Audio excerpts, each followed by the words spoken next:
Scaling reward models is a massive challenge. Traditionally, we rely on binary preferences, telling the model which of two responses is better. But in subjective areas like creative writing, a single reward model often misses the nuance. The solution: rubrics. Rubrics break a complex evaluation into a checklist of specific questions. But there's a catch. High-quality rubrics are expensive to annotate, and self-generated rubrics are often noisy. In fact, a bad rubric doesn't just fail to help. It actively misleads the model, pushing it toward the wrong answer.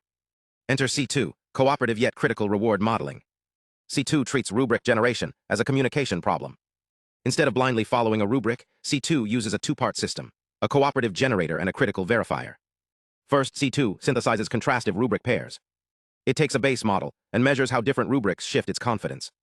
If a rubric pushes the model toward the correct label, it's labeled helpful. If it pushes it toward the wrong one, it's misleading. Next, the generator is trained via GRPO to produce those helpful rubrics. Simultaneously, the verifier is trained using GRPO to do two things: judge the preference and critically assess if the rubric is actually trustworthy.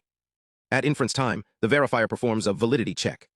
If it deems the rubric helpful, it follows it. If it flags the rubric as misleading, it ignores it entirely and reverts to a rubric-free judgment. The results are impressive. C2 outperformed standard reasoning reward models by 6.5 points on RM bench and significantly boosted win rates on Alpaca Eval 2. Remarkably, an 8B model using C2 matched the performance of a model 4 times its size using external rubrics.